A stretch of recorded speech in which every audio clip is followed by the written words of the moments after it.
Testing, testing, testing. Be safe. Those were the two words that I heard from my mom every single time that we left our house. And with my brother and I, my brother Rob, when we were in high school, leaving our house was a little bit different than leaving most homes because we were driving 40 miles each way. And when I tell my kids this story, it was actually uphill both ways. And when you look at it, when we lived in Gaviota, there was a hill right in the middle of Gaviota and Lompoc, that it actually was uphill on the way there and uphill on the way back. But my mom would always say that, like she would say, I love you guys, be safe. And we would kind of shun it, whatever it was. And we would just think like, okay, she's just saying this. It's lip service. It's what she, needs to say. Because in our heads, we had a few other things that were kind of on our mind. Number one, we had to drive 40 miles each way to school. But number two, we had a 71 Corolla station wagon.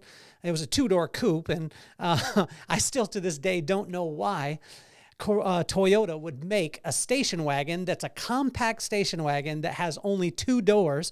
It didn't make any sense to us at all, but we were happy because we had a car.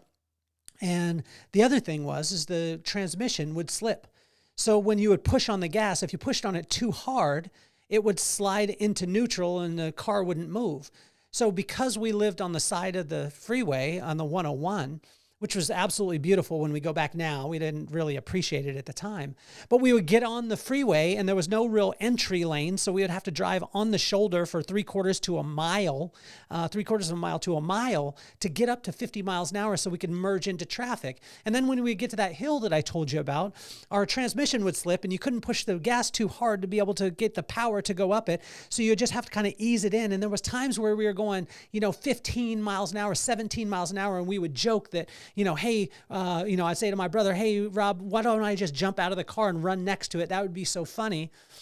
But we had these kind of thoughts in our head. We didn't have, a cell phone to be able to communicate. We only had one car with our family. And this is not a boohoo story.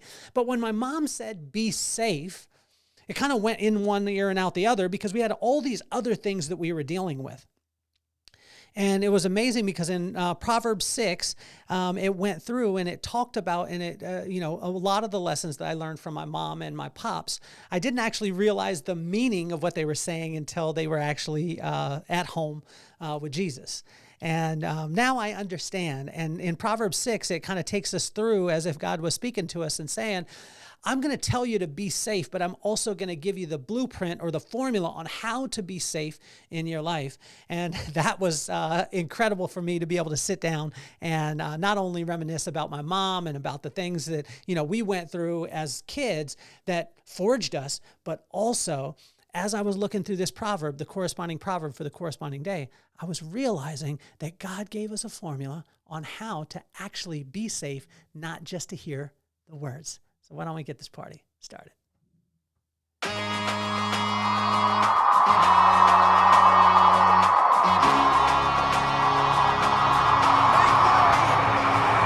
Nothing more on my mind. I got to shine, so every day I grind. Work in the morning, work in the evening. We's achieving, cause we believing. It's for certain, we put the work in.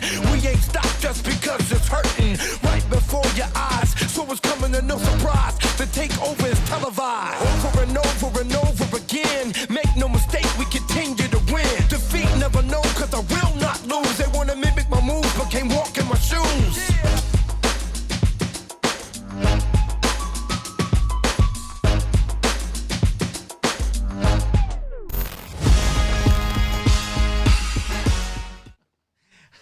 Be safe, be safe, be safe, and be safe. My mom would always say this to us. Well, a couple station identification things.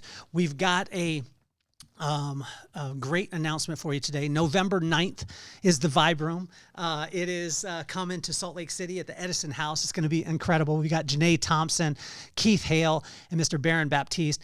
Janae Thompson has over 12 million subscribers on YouTube.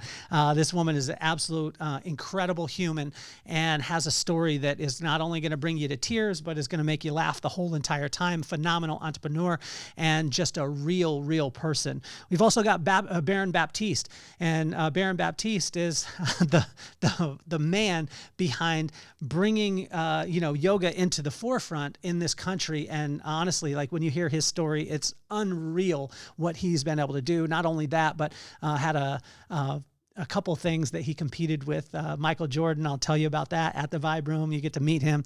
And then Coach Keith Hale, a great buddy of mine and incredible mentor, working with a lot of different organizations out there. Just spoke with the Raiders recently. Hopefully the Raiders will actually listen so they can win a game this year. I don't know that that'll happen, but it's coming November 9th. We're releasing tickets today to the Vibe Room, and literally they'll probably be gone by the end of today. So I wanted to tell you that. And so let's hop right into Inchstones, which is the corresponding proverb for the corresponding day. If it's the first time that you're tuning into the podcast, I want to thank you so much. We have 3 different shows. One is a corresponding proverb, corresponding day. I go through 3,000-year-old wisdom and how it can apply to today. But I want to make it relatable because it's been a study that I've been doing, the corresponding proverb for the corresponding day. I've been doing this for about 30 years. And, I wanted to make sure that my kids didn't think of, reading the word or reading, wisdom as something that was kind of taboo or that you didn't talk about. Let's just talk about it. It can apply in so many different areas. So we have that show. We also have a show where I interview some of the most iconic people in the world, and they give advice to my kids by name because I wanted my kids not to worship idols, but to just be inspired by icons. And finally, we have another show that's called You Have to Meet My Friends, where I go live and I call my friends randomly, and they don't know they're on the podcast till they're actually on the podcast. So I appreciate you tuning in. I appreciate you subscribing, leaving a comment. It means the world to us. We're listener supported, and we just want to say thank you.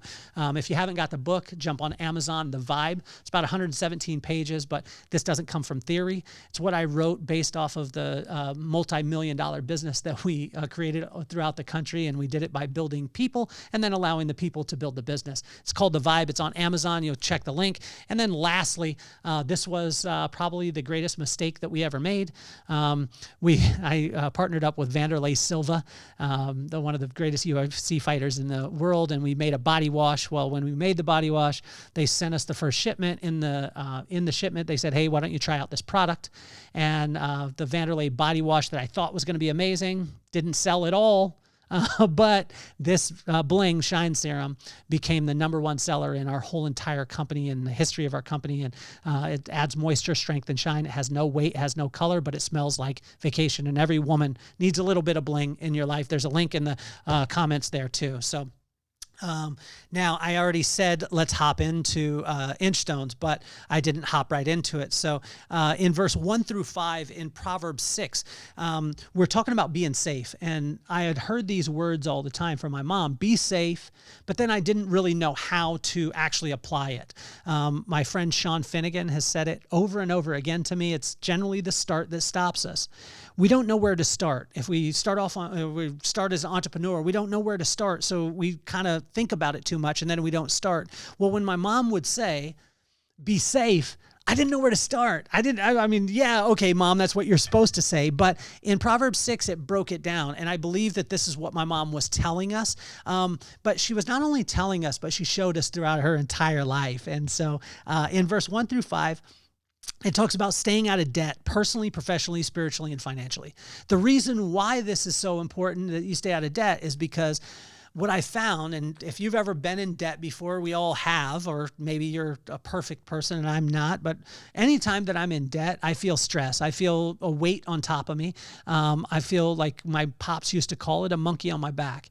And if you have debt in your personal, your professional, your spiritual, or your financial life, in those areas, you'll start to act out of character. And once you start to act out of character, you have the tendency to get results that are out of character of what it is that you desire to do or be, or, what you want to accomplish. And it's not just about the accomplishments itself, but it's the pressure. And I tell you, there is nothing so freeing as being debt-free. And when you are debt-free in those areas, personally, professionally, spiritually, and financially, how can we do that? We can deposit more than we withdraw. And in verse 6 through 8, it talks about focused, consistent work will bring sustainable profit. Let me say it again. Focused, consistent work will bring sustainable profit. Now, I see this all the time. I just saw it the other day, and I think maybe it's because I talk about these things. But on my feed, on my social, was like, hey, if you want, just to blow up your business, you want to scale, you want to do this, then just call me and I'll book a call with me. And I tell you, every time that I look at those things, initially it's like, oh, wow, it sounds really good. But every single time that I've had anything that's sustainable, it just comes from focused, consistent work. Focused, consistent work. And focused, consistent work is just diligence. It's doing the right thing at the right time for the right reasons, and the right things turn out. And diligence is just about doing right work. How can we know what right is at the time? It's by staying in contact with the Lord and allowing him to guide us, as opposed to going out and doing it and then asking him to bless it. And it goes right into verse 9 through 11, be diligent and not lazy. Be diligent and not lazy.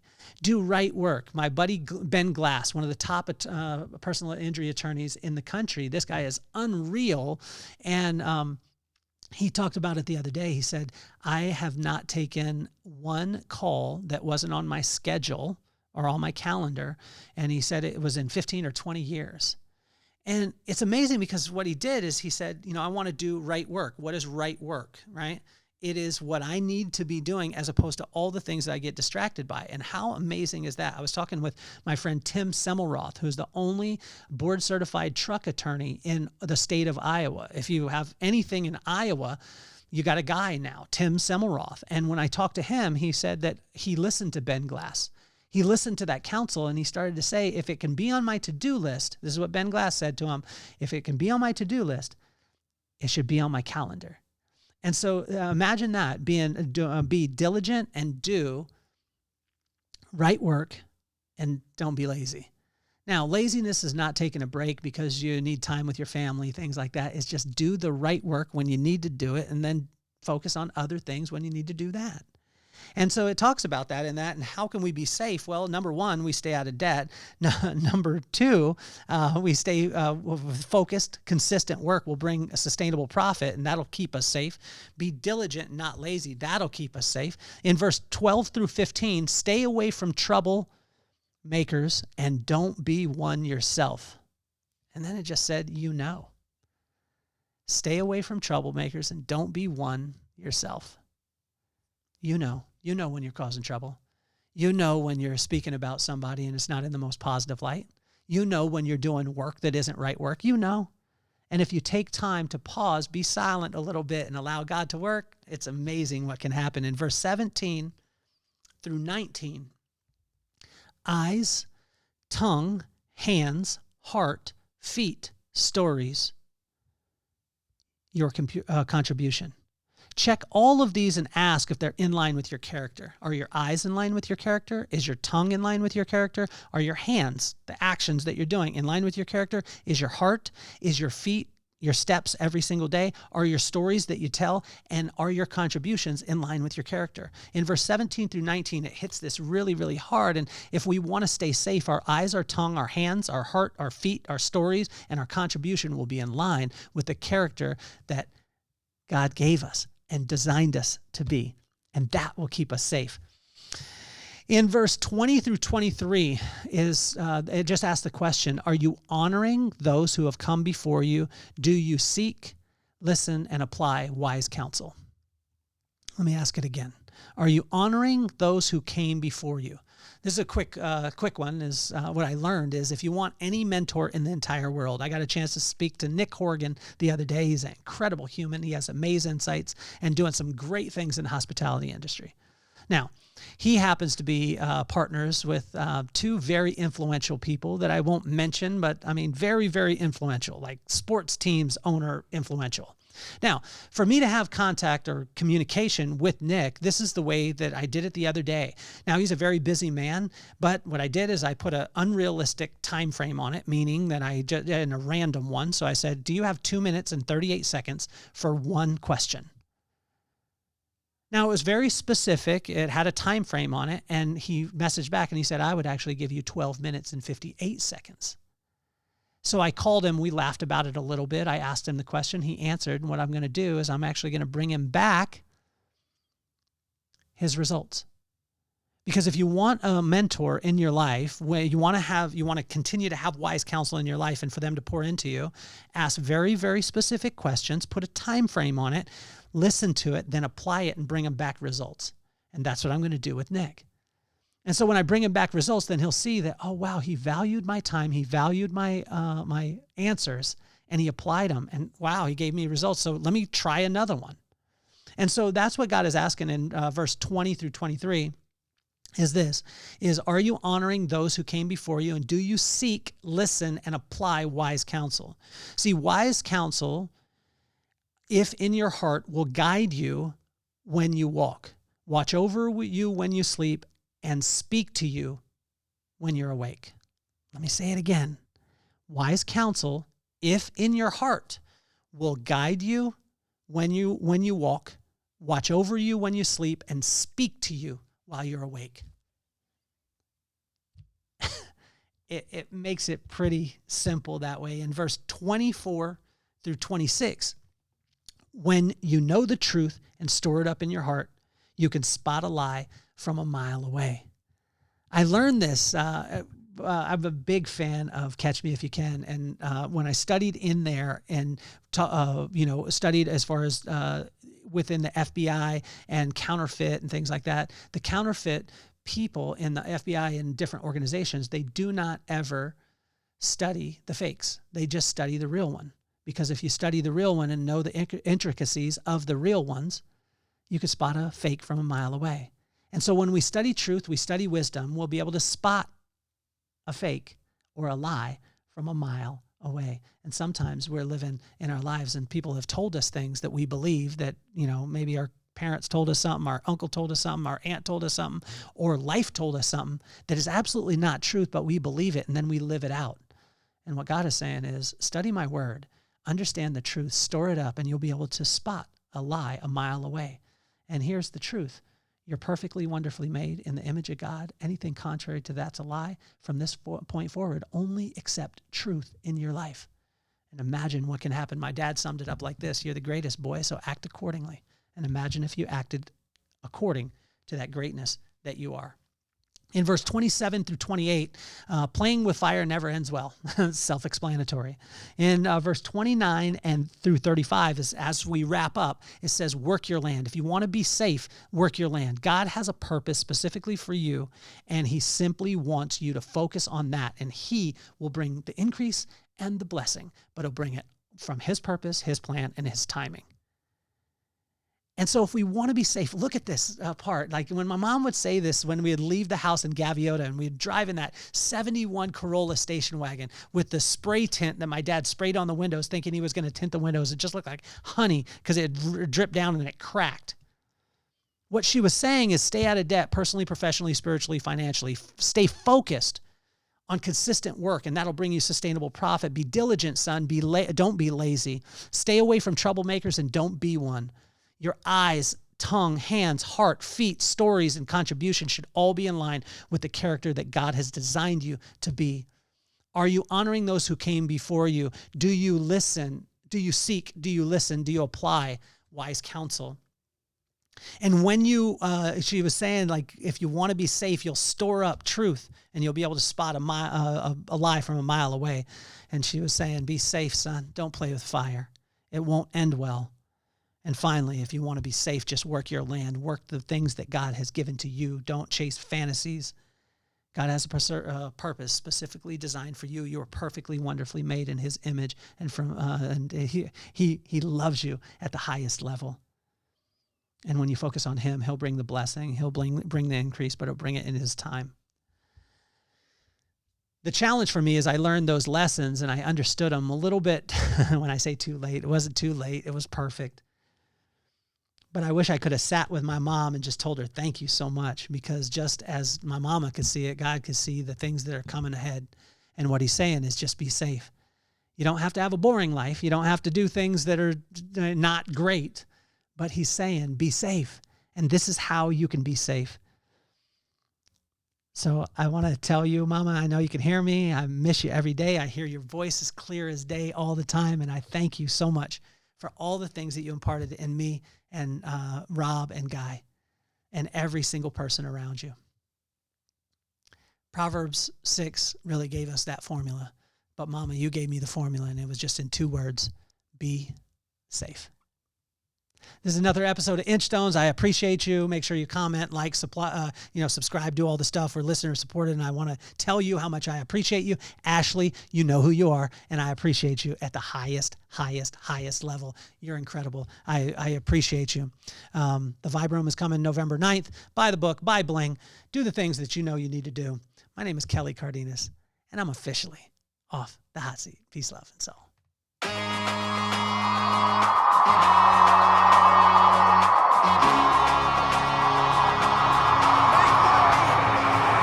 Nothing more on my mind. I got 2 shines, so every day I grind. Work in the morning, work in the evening. We's achieving, cause we believing. It's for certain, we put the work in. We ain't stopped just